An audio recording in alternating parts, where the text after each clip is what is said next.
I'm the owner and the founder. Okay. The CEO, whatever you want to call me. Okay. The guy with a wallet. Okay. What's it? I know that you guys have done this a couple of times now. Why keep doing a job fair like this specifically for people in recovery?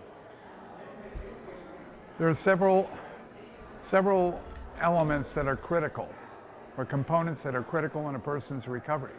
One is safe housing, preferably in a neighborhood that they didn't come from with a lot of external triggers, such as people that are still actively using. And the other is in employment. And employment provides people with a sense of belonging, a sense of meaning, a sense of purpose. Self-esteem is the best antidote to relapse. And it's also an essential part of the recovery process. So once the people get stabilized in recovery, or they're in recovery, employment, they have to have meaning in their life. Employment is critical. How many times have you seen people that have worked with you in your program who didn't have a stable job and fell out of their recovery?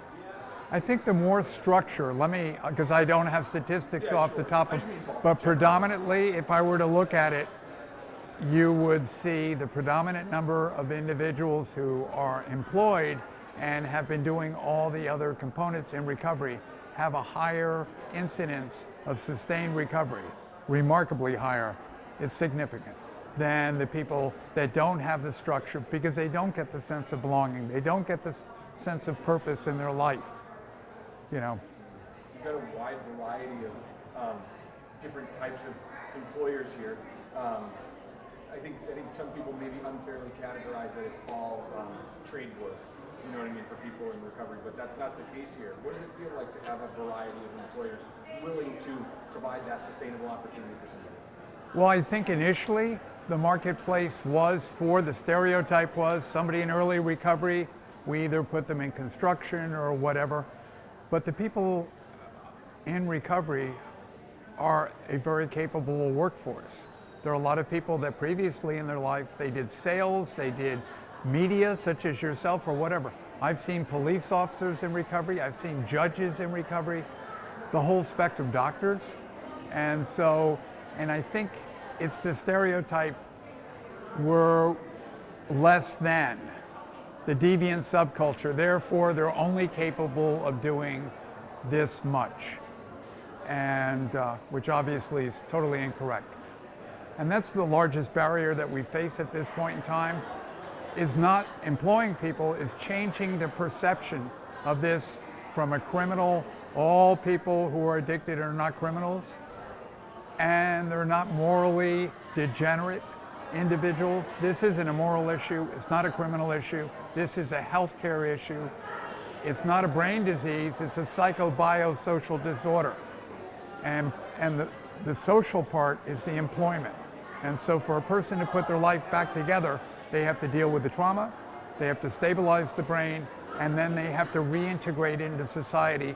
And employment is the road that you take to do that. We talked a lot, just in general, when we talk about recovery, the stigma around it. Do you think that people are starting to be more aware of that stigma? And I do. Using terms like addict or drug abuser, but instead substance use disorder or person in recovery. Do you think people are getting more aware of I that? think they're getting more aware of the language, but I think there's a lot of NIMBY that still exists. Yes, we're aware of this, and yes, there's substance use disorders, but no, we don't want a recovery house in our neighborhood. Yeah. But it's not just stigma, and if you look at the history of any social movement, any social injustice, whether it be suffrage, whether it be racial, whether it be HIV, it's discrimination. And so that's the issue, really. We need to elevate the awareness that addiction is a healthcare issue, and that everybody who suffers from addiction should have equal access to healthcare and all the other employment opportunities, housing that everybody else in society has. They didn't ask to be addicts or substance use individuals. One of the big barriers that we were actually just talking about is a criminal record. conditions that can prevent people from getting jobs. Are the majority of the employers here understanding of that and willing to work with that or understand this person's background? That is my assumption. Have I sent out a survey monkey to see whether? No. But I think the people who are here today are all very cognizant of the fact that there is a correlation and there will be a higher incidence of people with records with this population today that will be at the job fair than if you were to walk down the street. What does it mean to you when you see somebody succeed? Come to something like this, like they did last year, or the one in Portland, and you look at them a year later and go, hey Tim, I've got a job, I've got a house, I'm doing great. Last night, I went to a high school graduation of a gentleman in his mid-20s who came to us totally broken with nothing a year ago. And I booked a room and stayed to be at his graduation. That's the meaning in my life. That's why I do what I do. Explain that. Can you elaborate on that a little bit? What do you mean? You see somebody's life change dramatically. That what if, you see it happen, and you see the person change their course in their life, and hopefully for a long time or forever, a day at a time, and you see that happen. And I don't think there's anything better that I could be doing with my life, or that the folks who work at ENSO could be doing. And we see a lot of it. We see families, women get their children back. We see people get housing, self-esteem, employment, all the things. We call it recovery capital. And so we see them accumulate this recovery capital.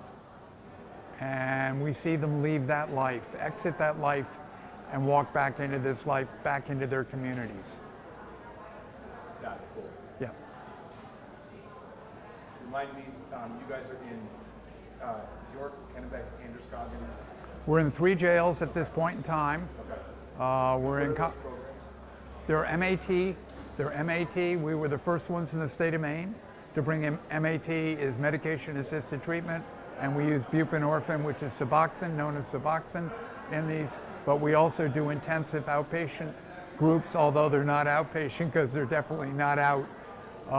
But we're working very closely with the Sheriff's Department, the Police Department, especially in Kennebec, the Police Department, and the Sheriff's Department, and both have been wonderful.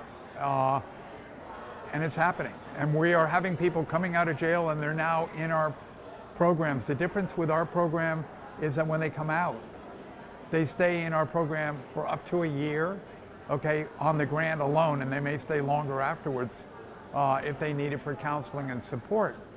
And we provide them housing.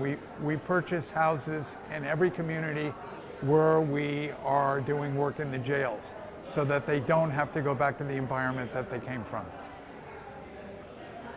What do we leave out? You know, Lord's Prayer.